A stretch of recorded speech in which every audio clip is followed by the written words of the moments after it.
Are you here to help me really quick to make Yes, sure? Okay, this is the live area. Your viewers will see exactly what is displayed here. And so I needed to click this right here. there. So it already says I'm streaming. Right. I don't see anything over on this side. Right, your stream. It says live. Yeah, it says Stream live. health is green. That's good. So now it So is pops that up. the delay? Bang. So that is going to be your delay. Okay. Now. I want to pull this over a little bit so I can see it. What happened? Okay, there we go. Now, use your left right arrow. And go over to your check Oh, box. okay. And that way you can actually close yourself off. Or you can just full screen that YouTube again.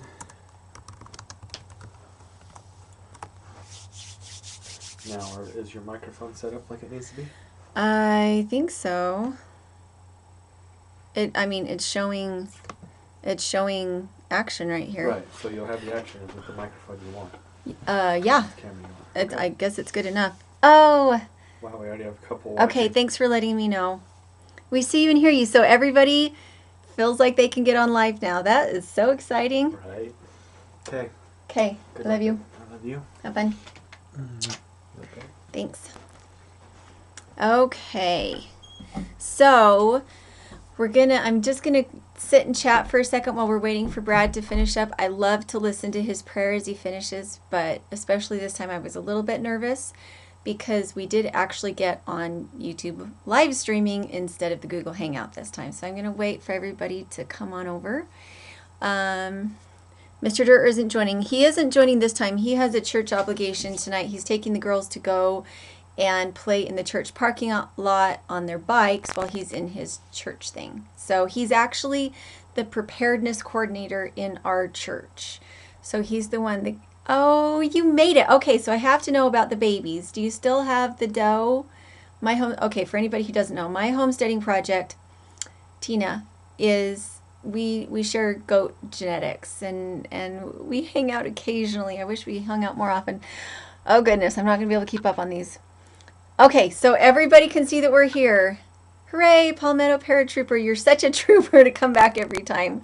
Okay, all right, so I'm going to go ahead and get started because I assume everybody just came over from Brad's channel. So today I really wanted to talk about how it is that you go from knowing nothing about what you're doing on your homestead and your farm and making a living doing it. I just watched a project with Justin Rhodes where he got interviewed. Everybody out there probably knows Justin Rhodes by now. And he talked about how he was able to get a 20-hour work week on his farm.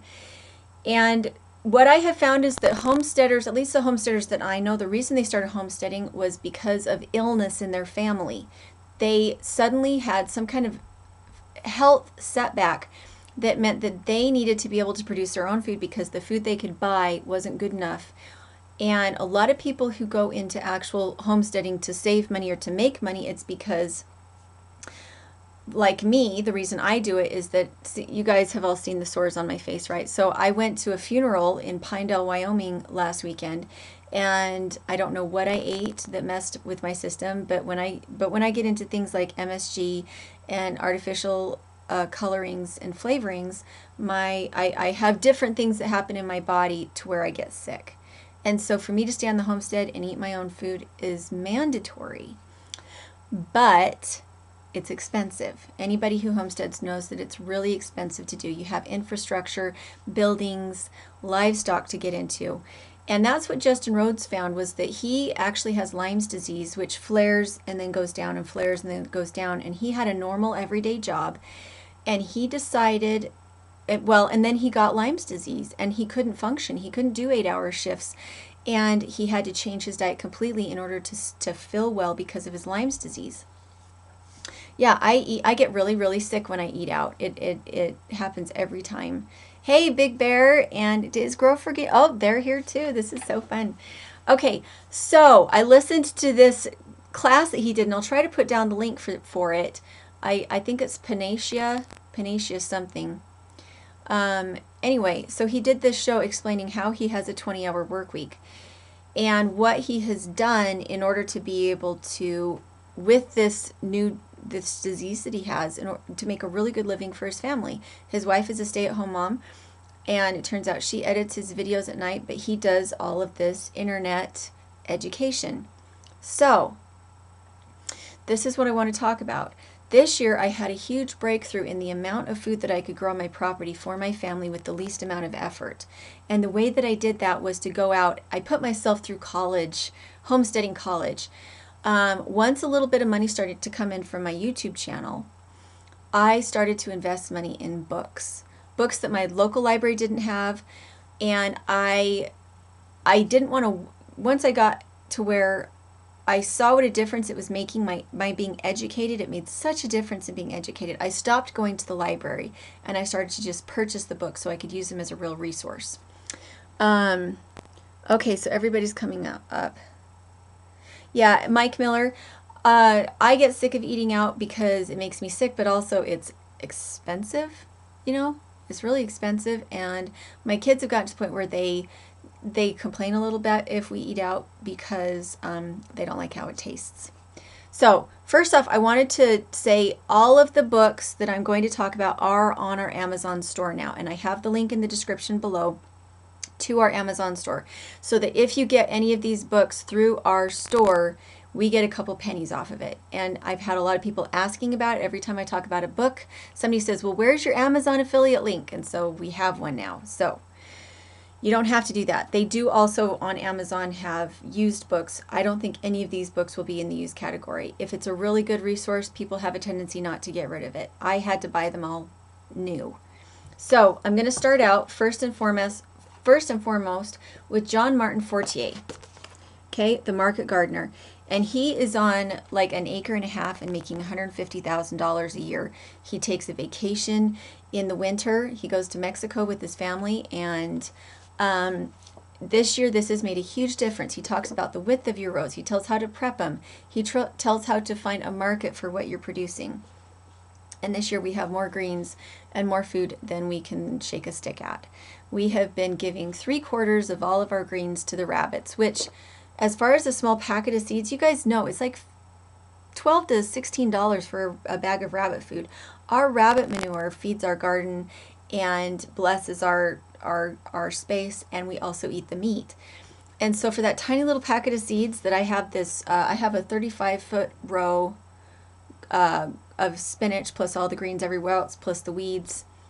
We're feeding our rabbits really, really well right now for that tiny packet of seeds that we don't get to. So this was amazing if you want to be an actual market gardener. My next favorite there, the one that I think is pertinent to a lot of us. So many people think in order to make a living as a farmer you have to have 40 acres. And it's just not the case. By bringing everything down to a small size, you can grow intensively and you can replant. So for instance, Melanie over at Road to the Farm, she's a good channel, you should go check her out. All of her plants froze the last 2 nights. We had a frost. Usually our last frost date is the middle of June, and we had frost the last 2 nights, and it's almost July. And her plants all died. My plants didn't die because I had planted very, very densely. And those that did die, very few died. I had pole beans that died. But I've been planting them every 2 weeks. And so I have some that I just put in the ground that will be up in another week. And so even though my first crop of pole beans got frosted, in another week I'll still have a crop of pole beans in order to be able to can them. And so planting small intensively with repetitious plantings, you're able to get as much of a harvest as you would off of a much larger plot. And you can really conserve the amount of manure and water and other things that you have to put out. Okay. Almost Amish. I've read a book called Almost Amish. I think it was like a cookbook. Sounds amazing. You guys should totally... That was Doug and Stacy, by the way, that just said that. Okay, so yeah, going out should be a special occasion, and the restaurants that we love are not in business anymore because they were really expensive. They were worth going to, but they're not in business anymore. That's kind of hard. Okay. So Curtis Stone, he has a website or a YouTube channel, and I watch I think he just started doing daily vlogs too, and I love to watch what he does because he's doing it out of backyards in the city, the urban farmer. So instead of having one big plot, he has multiple small plots, and he's doing it intensively again with the right equipment. And I loved all of his ideas in here, especially about tarping fallow ground so that you don't have weeds coming up. It's not very permaculture-ish, and so I am going to kind of move on and talk about some of the other things that I care about that are more permaculture. I so believe in permaculture. So for instance, while my woofer was here, my little farm aide, what she did is she went and clipped down all my weeds that were not going to seed yet and laid them down in the spaces between my plants to mulch them. I have a soaker hose down the middle of my rows, and I water every other night, but I have this thick of pieces of hay down the paths to hold weeds down as well. And what's happened is that those plants that I overseeded, I way overseeded them, are shading out any weeds from being able to come out up at this point. So the only weeds I have to deal with are the ones that came up at the same time as the spinach, and it's very very sparse, and it looks really, really good. And then in any spaces that are left over, I mulch with rabbit manure. I actually mulch with the rabbit manure. The Gervais family on Facebook, yes, they do it on a very small plot, and I think they said they make somewhere around $25,000 a year off their backyard plot. And let's see. Oh, is Mr. Dirt on? Are we having problems with the streaming? I'm not exactly sure. It looked healthy to me. Oh no. Are you guys not seeing me? Darn it. I'm having a hard time paying attention to the comments right now. Anyway, 1/10 of an acre. And when we were in Idaho Falls, we had a 1/10 of an acre. And we grew a lot on that 1/10 of an acre. Okay, so my next one. For those of you who don't know, a hotbed is layers of carbon and nitrogen. So carbon, manure, carbon, grass clippings, you know, green is nitrogen. And it heats up. And so we did hotbeds in our greenhouse this year and last year and the year before. And this year it was amazingly successful. I planted in the end of February, and we had all sorts of greens and radishes ready to harvest. Our first harvest was April 1st. And from then forward, we've just had amazing produce. And you can do a hotbed just under a cold frame. I like to do it in the greenhouse, and I did it in my redneck greenhouse that I built for $300. It worked well in there too. The thing that you have to worry about is that even in winter you need good ventilation on warm days. Otherwise, there's too much of a peak and too much of a low. So we did hotbeds, and in some beds we used straw bales with rabbit manure on top, and on some of them we actually built a very tall 4-foot bed and layered straw and goat manure bedding and all that kind of thing. But this is an amazing book, The Hotbeds. I actually ordered this before I was making money on YouTube. I thought it was so important. I didn't have any money, but I pre-ordered it. It was that good of a book.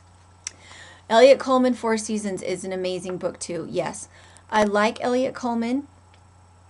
And he's very precise in the way that he does what he does. And for me, it's a little bit advanced as far as like all the additions he puts in his soil. Right now, what I'm really focusing on is just having a row garden and trying to find a way to feed my soil in a way that something grows.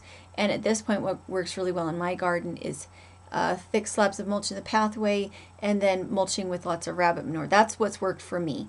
And Elliot Coleman is very, very specific and somewhat analytical about the way that he thinks that things should be done. I would like to get to the point that he's at, especially with the way that he moves his greenhouse so that his soil does not become sour. I definitely felt more comfortable with Curtis Stone, the urban farmer, than I did with Elliot Coleman, just because I felt like Curtis Stone was a little easier for a layman to follow. Have I tried the heat sink yet? What heat sink? I don't remember what heat sink. Can you make a book list on your website? We have, instead of having a book list, Mom's Simple Life, we have the Amazon store. It should be under the friends and affiliates link is where it should be. But if it's not showing up there, yes, I can definitely make a list. Hey, Brad. Okay, yeah, and the book list is on my Amazon store. It's there available.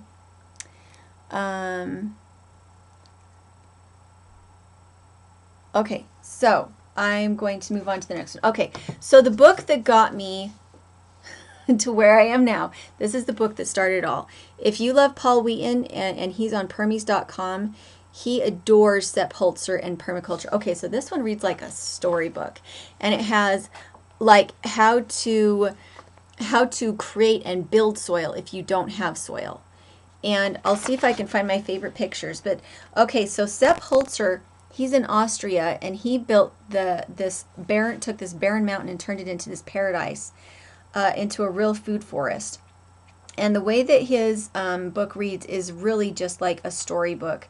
He doesn't have all these graphs. He just has these beautiful, beautiful pictures of the way that he did it. Like here's instead of having a compost pile, he layered compost in between these earth cone. This is kind of like a hugelkultur, and then he planted things on the inside here so that they could grow into the compost, which is kind of what I think the idea is behind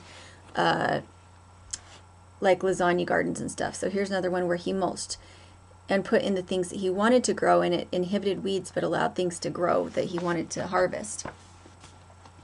So let's see if I can find my favorite picture in here. It shows hugelkultur in kind of a park setting, that it looks like beautiful landscaping, but what it is it's really a food forest. And so, oh my gosh, if you want the most amazing read of your life, Sepp Holzer's Permaculture. This is the one that started it all for me, because I live in a desert, and if you go down the street, you'll find people that can grow things. Like I cannot grow sunchokes. I cannot grow them. I have planted them in multiple places with lots of water, and there's something wrong with my soil that until I add rabbit manure and lots of mulch, I can't grow anything. And so if I can take my soil that is so dead and have abundance. You guys have seen my backyard. You've seen what, 1.5 feet of deep mulch will do over time when you have ducks pooping on it and chickens stirring it up a little bit. And as you put a little more texture in with living fences and things, you've seen my backyard. Okay, so this is where that came from. One of my most enjoyable reads lately has been Miraculous Abundance, and they are in France. Yes, permaculture it's a miracle. Oh, Wendy, thank you. Gaia's Garden. Okay, so I read Gaia's Garden at the same time that I read Sepp Holzer's Permaculture. Oh, 100%. If you have Gaia's Garden plus this book, you're set for life. They're amazing. We do wood chips as well. Our wind here is a bit of a problem, and we find that putting down blocks of moldy hay works a lot better for us than wood chips because it feeds the soil a little faster. But I do wood chips when I can get them. Yeah, I love Gaia's Garden. What? Oh, okay. So you guys are reminding me of all these other books that I don't have on my list. One Straw Revolution. Yes, if you had One Straw Revolution, Gaia's Garden, and this book, you would be set for life. Oh, I loved One Straw Revolution. So I don't own it though because nobody ever puts it on Amazon as like a return. Nobody ever returns One Straw Revolution or Gaia's Garden. Nobody ever does it because everybody holds on to it. It's such a good resource. And so because I've read them so many times at the library, I haven't bought them because I was like, I know it's already in my head. I don't need to buy them. Yeah. Oh, Wayne's Homestead. Yes. Doing rabbits is so fast and easy, isn't it? It is so amazing. I love The Lazy Gardener too. Goats are really good for land clearing, yes. We use our goats for milk as well, and we feed our chickens and our pigs off of our goat as well. Will you be keeping your place now instead of being to your in-laws? We, the further we get into the summer, the more in love we are with our land. I have still been putting a lot of money into watering systems. I was watering for about 2 hours in the morning in the greenhouse and also in the garden.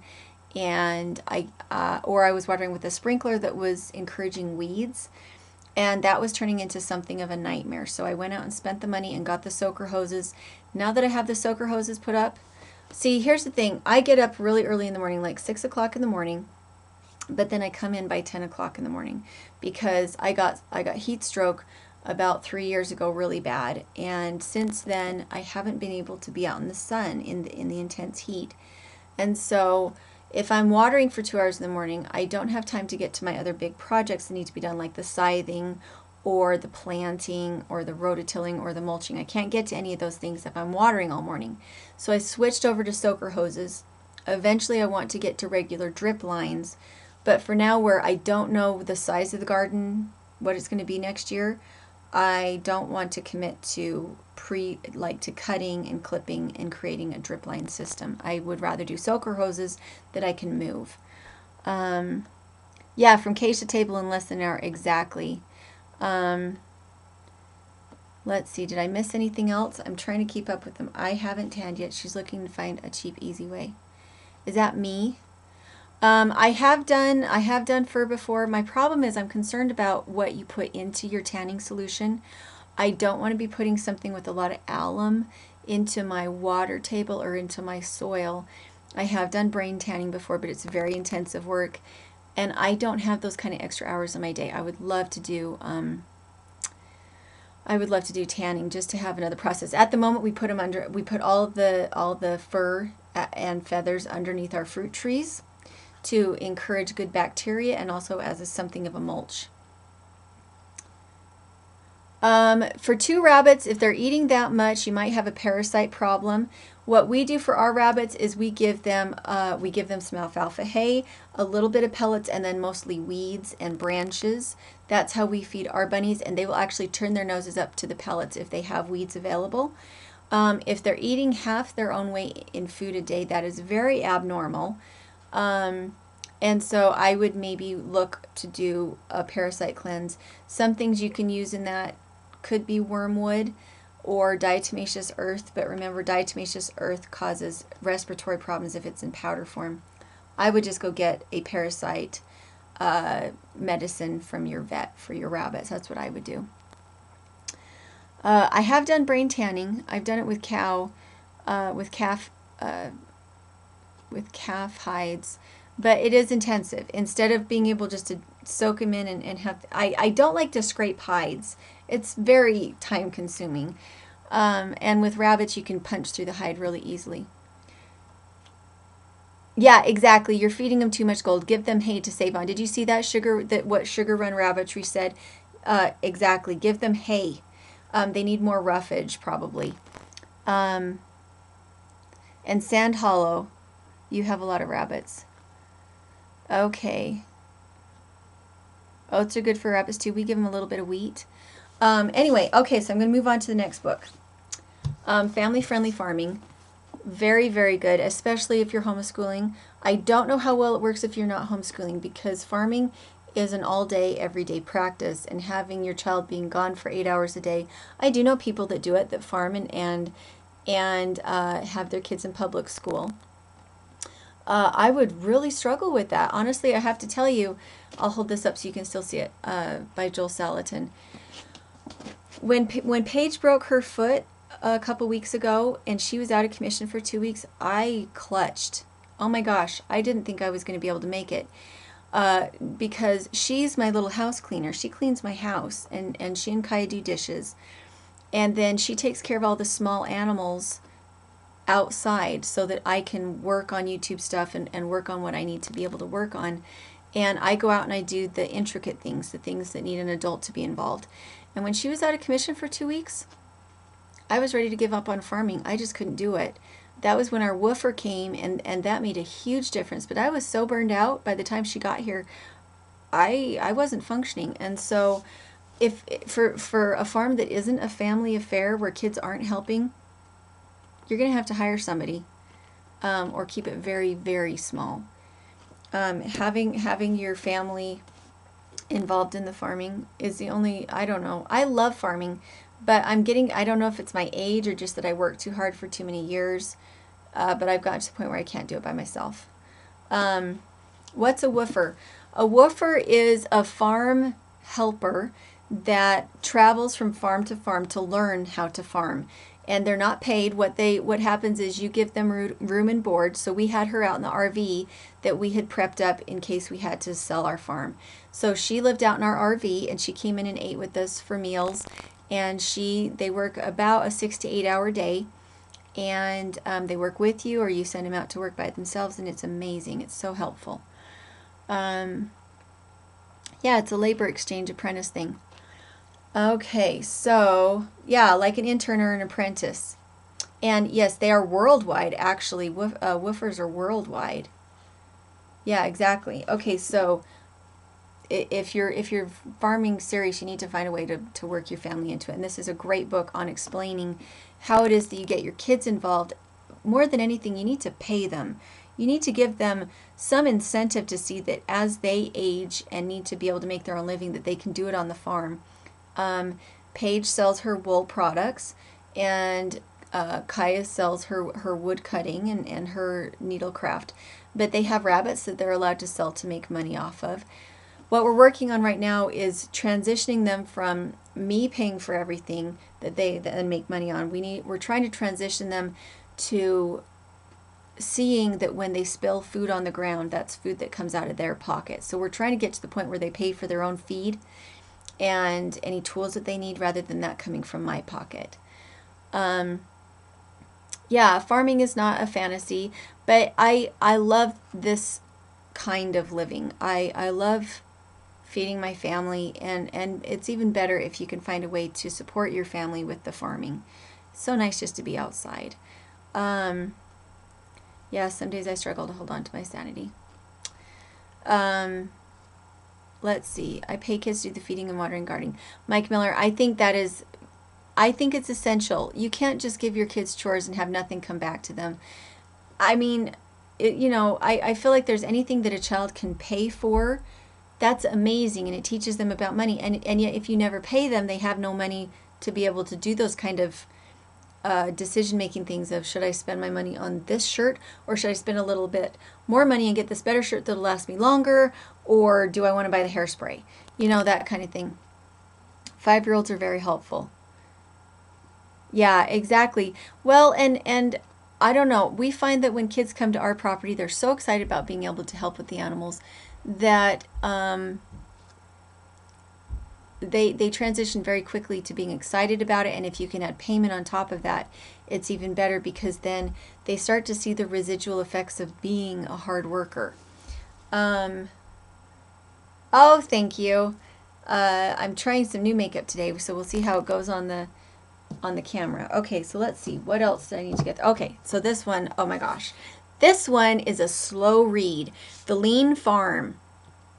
Okay, so The Lean Farm is about how to streamline your farm and how to de-junk it. And so you know how you read the books like by Don Aslett talking about how to declutter your house and feng shui and about setting up your home so it's easy to live in.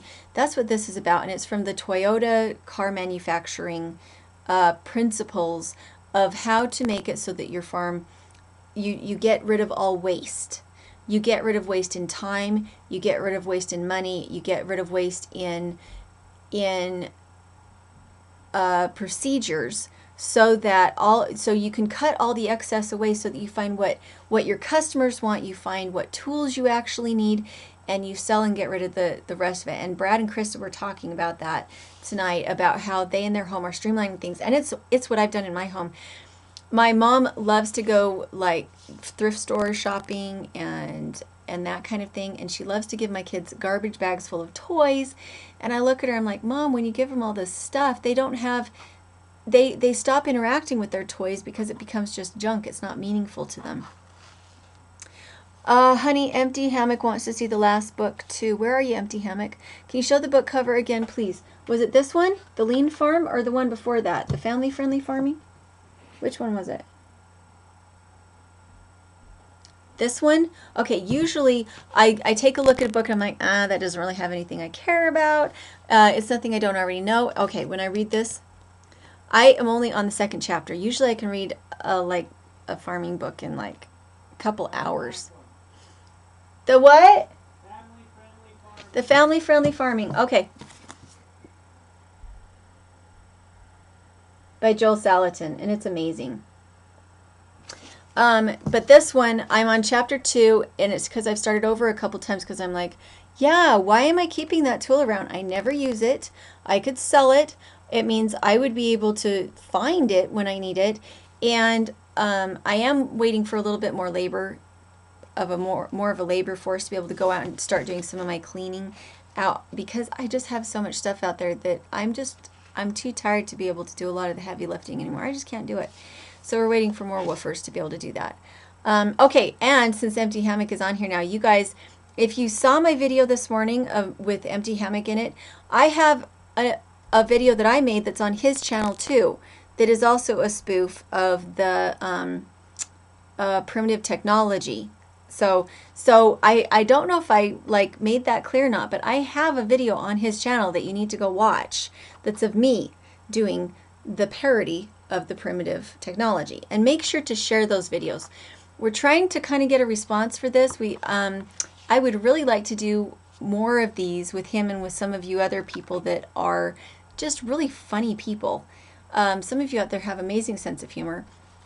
And so we're trying to kind of get a feel for this if we want to do more of these.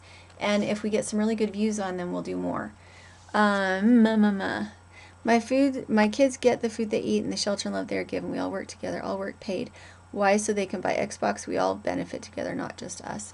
Well, and the reason that my kids get paid on our farm is that our farm brings in money. If our farm didn't bring in money, but we do it very intensively. We have a lot of animals, and we have a lot of benefit that comes from having more animals than we necessarily need for our own use. And so by paying the kids, it means they can pay for their own clothing. They can pay for their own swimming lessons. If they have something that they really believe that they need, they can pay for it.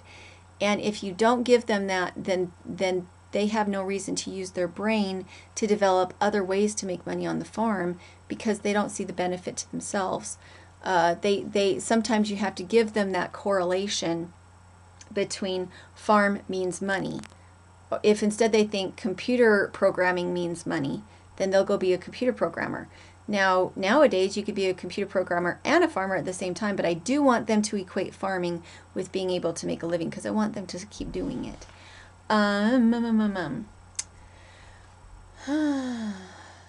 Oh, thank you. I look like a pretty doll. Do I? Well, that's totally what I was aiming for. Okay, so the last one I want to talk about is the oldest one, and it's hundreds of years old. Cottage economy. Now, and I know I've talked about him before, William Cobbett. He was a gentleman farmer. Was it the 1800s? I wonder if it's going to tell me the original. Okay, it was first published in 1821. Hundreds of years old. Isn't that amazing? And what it was is he was a farmer who believed that the working class needed a piece of property in order to be able to get out of poverty, that was so incredibly important to their well-being. And he taught them how to plant cabbages and turnips so that they could keep a cow on their 1 acre and feed their cow without having to bring in outside hay sources. And he talked about how to set up hotbeds and how to build shelters for the hotbeds, how to have a beautiful garden for your own family, but that the majority of your property, which would have been like 3/4 of an acre left over if they each had an acre, 3/4 of their property went towards growing intensively to feed your own animals, specifically a milk cow, or to grow wheat. I mean, it was amazing. He was like the ultimate urban gardener. And keeping pigs and keeping cows and keeping bees and goats, and how he loved Swedish turnips and how to braid straw into hats. Oh my gosh. Everybody that has not read this book needs to own this book. William Cobbett, Cottage Economy. And he honestly believed that there should not be such a thing as a public school system. He believed that you did a huge disservice to children by having them sit all day to learn how to read when they had no way to put food into their mouths. So if we didn't have our socialist system now of food stamps and, Medicaid and Medicare, if we didn't have that, and yet we were still putting our kids in public school to teach them how to read rather than teaching them how to grow a garden. That's kind of the way that he looked at things, was that they didn't have the social systems then that they have now. And if there ever came a time that we didn't have our social systems now, there wasn't Medicaid and Medicare, and there wasn't food stamps, wouldn't you really want your kids to have some amazing skills, you know, and know how to use their brain and work through things themselves? I have a 13-year-old. He don't ask for money to help around the house, only gas for, see, and I think that's awesome too. Having, as long as they have some benefit. I don't think it necessarily has to be money. But I want, this is one thing, my parents didn't teach me how to use money. They taught me not to go into debt, but they didn't teach me how to make money. They didn't teach me how to go out and create a livelihood for myself so that I could take care of myself. And so it's not that I don't think that you can exchange things with your kids, but the main so this is from Joel Salatin that I'm saying this. The main reason he wrote this book was to say that when you give over a part of your business to your child, they learn to use their brain to see how to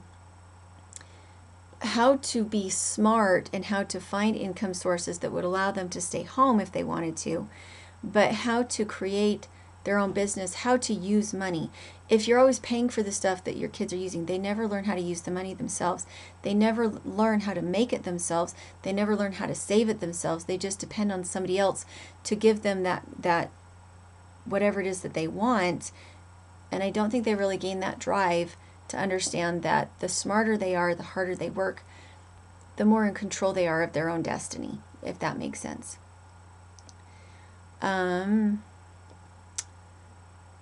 My kids taught me how to spend money.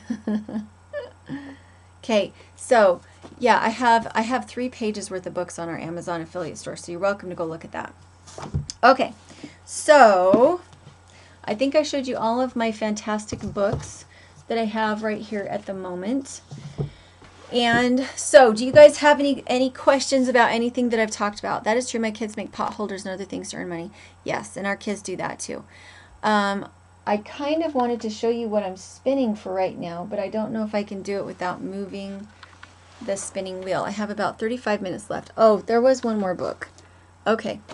This was Restoration Agriculture. This one, Mark Shepard is kind of a cranky old guy, and someone that I really, really like is Paul Wheaton, and he is at Permies.com, and he's amazing. Mark Shepard, though, has a mature system that's a permaculture system. One that I think he's been at it for like 30 years. So rather than looking at it as like an experiment, he's coming at it from, I succeeded at this is what I did. And so I think this is great. I don't feel like it's necessarily a beginner's guide like some of the other books that I've shown you. And it was super expensive. I think it was like $30. And so I've been watching this for I think a year and a half, 2 years. And I watched and watched and watched it. And the reason I got it eventually was because I saw the difference that these other books, especially these newer books that have only been out like a year, these newer books, the information that they have in them is amazing, and it's up to date.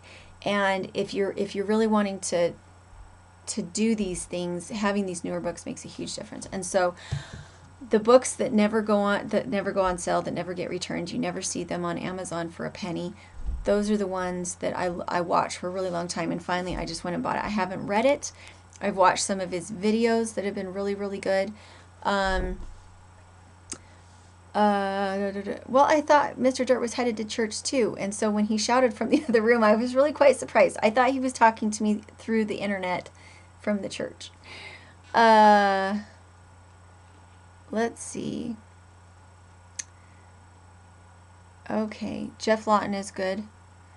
This format is so much better than the Google Hangout thing. Love how interactive it. Well, and we got a new camera. Mr. the Kid sent us this camera a year ago, or has it been a year? No, it's been about 6 months ago, and we tried it and it was really, really grainy. We didn't realize we could change settings on the program we were in so that it would connect. And so we also have a new camera. So thank you, Mr. the Kid. He's the one that really helped us with this. Hello, lawns are dumb. I love your handle. Every time I see it, I love it. If a kid is 5, they can help. Most just make excuses why they can't. We're talking simple things like you can carry this here or there. Nobody means laying concrete. Oh, I agree. I think when Paige was 5, I had her unloading the dishwasher. I had to move all the dishes down to like low cabinets so that she could reach to get things into the cabinets. But Paige was unloading the dishwasher at 5. Mitt lighter method. Okay. So if you have a question about the mitt lighter method, I have studied a lot, and I know that Dave, who's actually a neighbor of ours over at the LDS Prepper, he does the mitt lighter method. The thing that I don't like about the mitt lighter method is that when you're growing in a medium that isn't soil, it has a tendency to make your product a little bit flavorless, because you're just putting in these artificial fertilizers and you're doing it in maybe, say, sawdust, or peat moss rather than real soil, and it really does influence the flavor.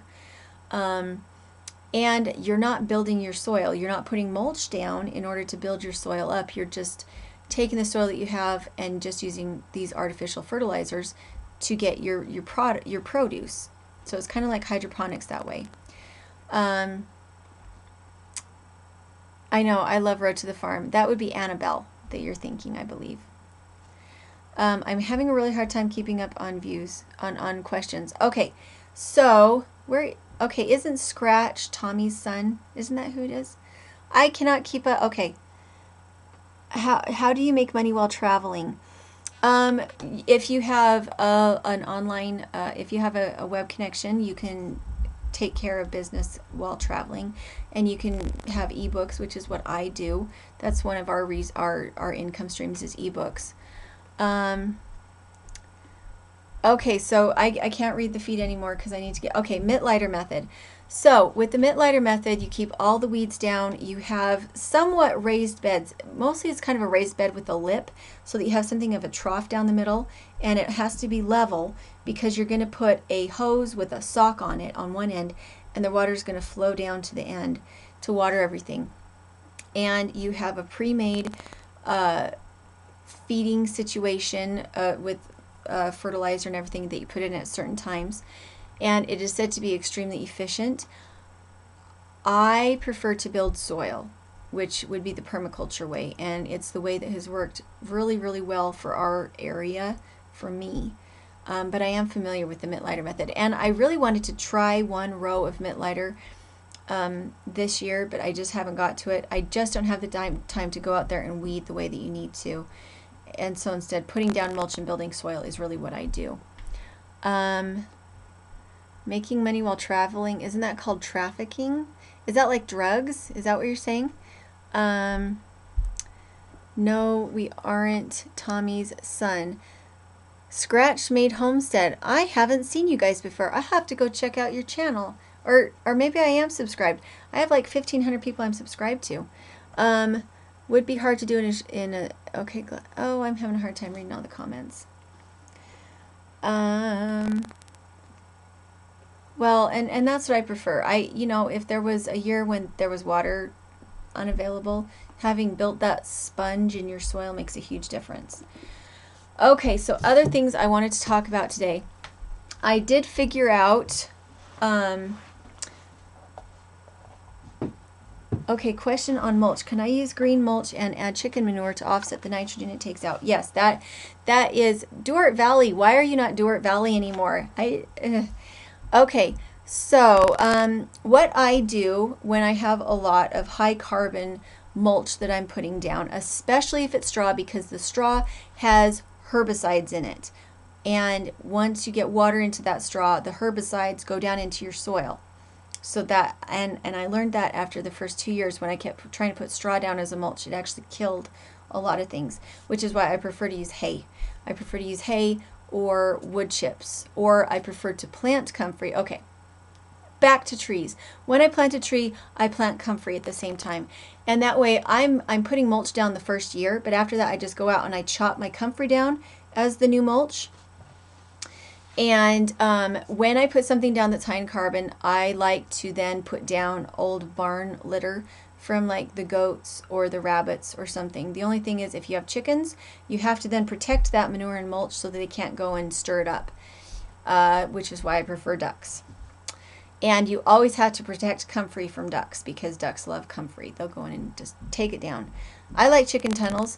Oh, and there is a guy that sent me a kit for geodesic dome building, and I will put the link below, but this is the first time I've talked about it, because the video that he put up, I have a hard time following it to know how to put it together, but these little tabs are little bendy things that allow you to create a geodesic dome. And the way that he did it was that he took chicken wire and ran it around the bottom of the chicken dome, the geodesic dome that he turned into a chicken dome, and then he put larger gauge wire along the top that wasn't as expensive, so that you could pick it up and move this chicken dome to where you wanted your chickens to work the next spot. So so that's what these tabs are, and you can use any kind of lumber and we're going to use lathe to make the geodesic dome. So I'm super excited, and I will put the link for his Kickstarter that he's doing below. Barn litter, which would be like old bedding from stabling your animals. Okay, Bogdan, yes, cause Brad, aren't you guys making one too? I haven't seen you put yours up either, cause I'm just like, I need to get around to putting up that geodesic dome, but I just keep not getting to it. I don't use duck droppings in my garden. Instead, what I do is I have a very deep mulch system, and my ducks go along and poop where they want to poop, and take out weeds where they want to take out weeds. And so they keep all the weeds down in my deep mulch system, and they fertilize my deep mulch system. I used to keep chickens. The reason I don't keep chickens anymore is that they're destructive to deep mulch. Ducks are really great for deep mulch. They keep all the slugs out so that they're not eating your garden. I just love them. Let's see. Duck droppings should be composted. See, and the thing is, my ducks are not in my garden. My ducks are on the mulch. I have a cage that I put over the top of my garden. So I build a frame, a rectangular frame, and then I have wire that I take over it to build a cage. My ducks do not go into my garden. I have a cage over everything. What my ducks do is they patrol the outside of my garden, so they go down the paths and eat all the slugs out of the paths, and then there's no slugs left to get into my garden. And so I do not compost any manure at all, because I don't apply manure to any of my garden except for the rabbit manure. But a good way to make money off your farm is to rent off some of your farmland to a bigger farm who has machinery, and you can be selective. Yes, I know a lot of people in our area that do that. If they built a house on a 5-acre plot, they'll give 4.5 acres as a lease to a farmer to grow corn on, and that's what he'll do. Ducks are very messy with and high maintenance, not in deep mulch. Ducks are exceptionally easy to keep in deep mulch. The reason is that with that deep mulch and that carbon, all of their manure goes down into the mulch. I have 2 chickens, that's all, just 2. And their purpose is to go lightly along the top of the mulch to scratch it up just a tiny bit, and they scratch the duck manure into the mulch. And that way you don't get the slick from the ducks on top of the mulch. But when I say deep mulch, I'm saying deep mulch, and I apply at least 2 tons of new mulch in my backyard every year.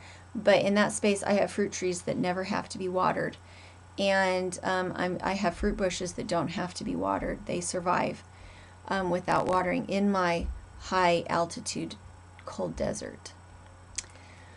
Yeah, if you're going to put your duck droppings on your garden, they would have to be composted. I don't know how you could compost duck manure, though. It's so slimy.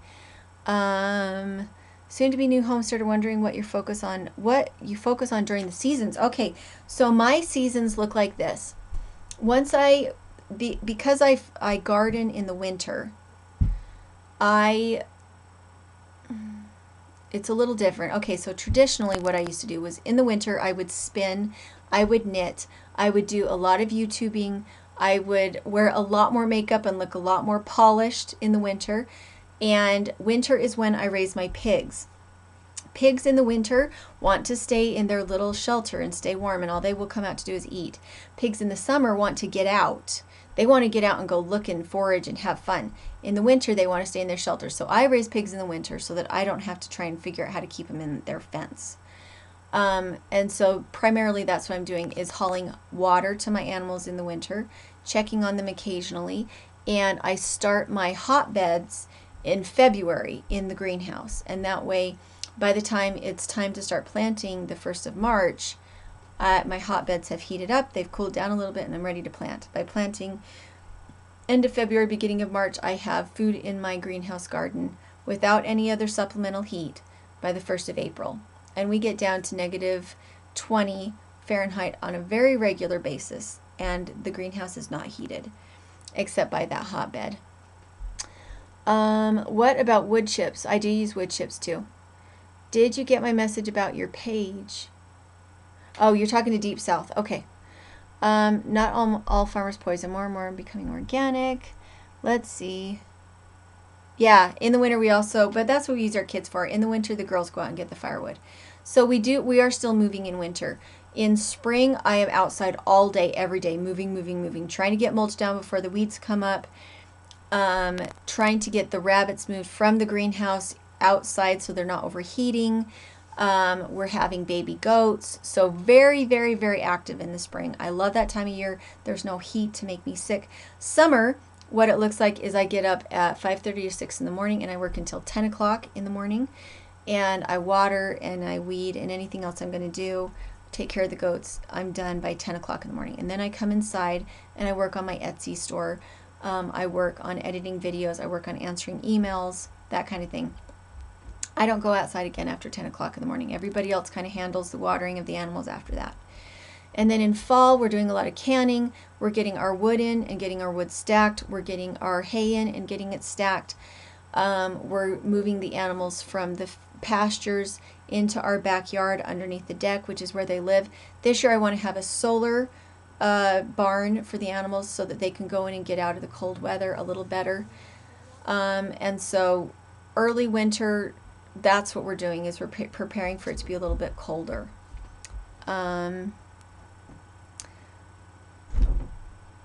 Let's see. Was there anything else? What temps does a hotbed raise the greenhouse to? The temps that it doesn't necessarily raise the greenhouse temperatures, because we just have that layer of plastic between the outside and the inside. What it does is it shields it from the wind, and it helps the bed itself gets very, very hot for a short period of time. But what it does is it keeps the roots of the plants warm. And I have a hard time putting a cover over that because it holds the steam in. There is steam coming off the bed, and so it holds the steam in if I try to cover those plants on the hotbed. So I'm still learning that, and we didn't have to reseed, but when we had a really, really cold night and we had the hotbed going, we did still lose some plants, or at least they kind of shuddered back, and which is why, even though we planted the end of February, we didn't actually get a harvest until the beginning of April, and it's because the plants survived the cold, even though it was down to negative 20 Fahrenheit. They survived the cold, but they didn't put on their first really big bout of growth until it stopped being quite that cold. So they were alive, they were ready to go, but it slowed them down. If we had had something like a heat lamp out there in the greenhouse every night, they would have just taken off and been really great. And so maybe next year that's what we'll do. Maybe we'll put in a tiny supplemental amount of heat so it's not getting quite so cold. How do I prevent frost in the greenhouse?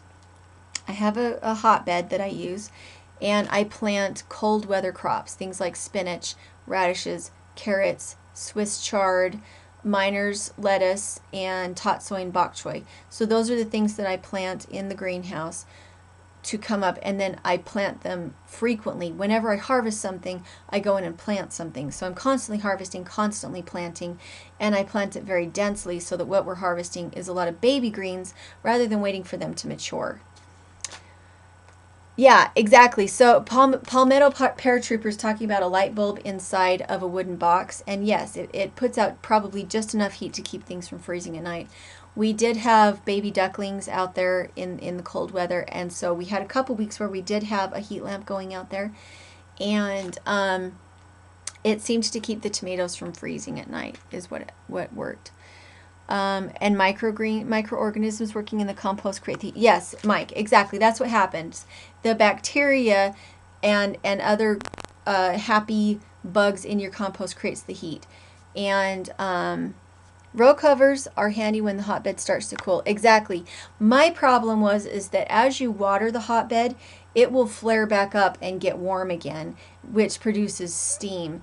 And so that was the thing that I really struggled with. Should I put the cover on and worry that they're going to get steamed to death, or should I keep it off and let them chance getting frozen to death? And what I ended up doing was taking the cover off, because when I had that cover over, it really did steam it so much. I had mushrooms popping up all over the place in the middle of March in that hotbed when the moisture increased under that little row cover that I did. Heat sink and water barrels in the greenhouse. Did you try them? I do have one barrel in the greenhouse. I would like to try more. The problem is that I oriented my greenhouse the wrong way. I should have oriented it lengthwise to the sun rather than that way to the sun. And so I don't have a convenient wall to put a lot of water barrels on. So if I were to do it again, I would orient it the same way that LDS Prepper did, which was lengthwise to the way that the sun comes. And he does have water barrels in his greenhouse. I know he does. Which is an amazing idea. I think it's great. When my kids were little, they used to giggle when he used to eat the plants on camera. Was that, who was that? I missed that comment. But you don't have to worry about freezing there deep south, do you? I used an electric blanket with yard waste trash bags on top and start most of my seeds in January and February. I love that. That's amazing. Hey, Yvonne. Thanks for coming in. John Kohler, why does that sound like a familiar name? Okay, so we are getting close to heading over to Tommy's channel. Brad and Tommy did a video this morning talking about England breaking off from the European Union. And it was really good. So I wonder if maybe that's what Tommy's going to talk about tonight. But it was really good. I really enjoyed their little visit.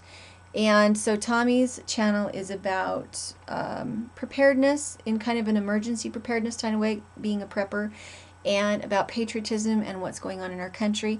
So make sure to go and check him out. He's very interesting, and his son is super cute. I watched it. His son has a channel now, which I thought was awesome, and he's a natural in front of the camera. He's awesome. Are you going to try geothermal for the greenhouse like LDS Prepper did? I don't know. If we did something like that, I would have to do a Kickstarter for it. LDS Prepper is a little bit more established in his income and is getting closer to like retirement, whereas we're a young family. We don't have a huge amount of resources, and it was expensive for him to put it in. I think it cost him like $6,000 to do his geothermal greenhouse. Oh, roll my... how about a Texas? What? Off-grid kid is a star. That is true. But the problem is I have a Mac and I don't know how to use it very well. And it won't always let me do that. Oh, but it did let me. Okay. John Kohler's channel. Oh, I do. I love Grow Your Own Greens. I love his channel. Yes, he's very, very good. Okay, so... I am going... Were there any other questions before I get off?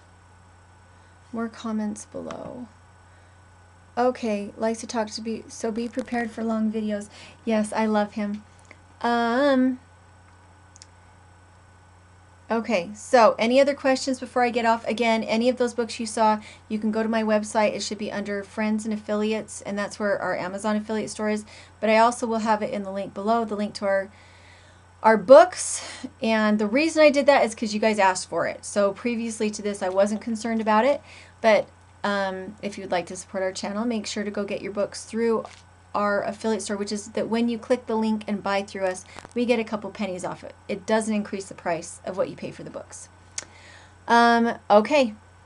British exit Texas. What? Add it to your wish list on your Patreon page. What is that? Add what to your wish list on your Patreon page? Oh, that's a good idea. Yeah, doing a geothermal greenhouse. That's a good idea. Okay, so I'm gonna hop off so that Tommy can get on, and we should all go over and watch them. And if you want to know the links to everybody else, there's lots of people on here that are also on the Homestead Network. So it's www.thehomesteadnetwork.com is where you need to go to check everybody out. So I love you guys. And Duart Valley, I'm sorry that you missed part of it too.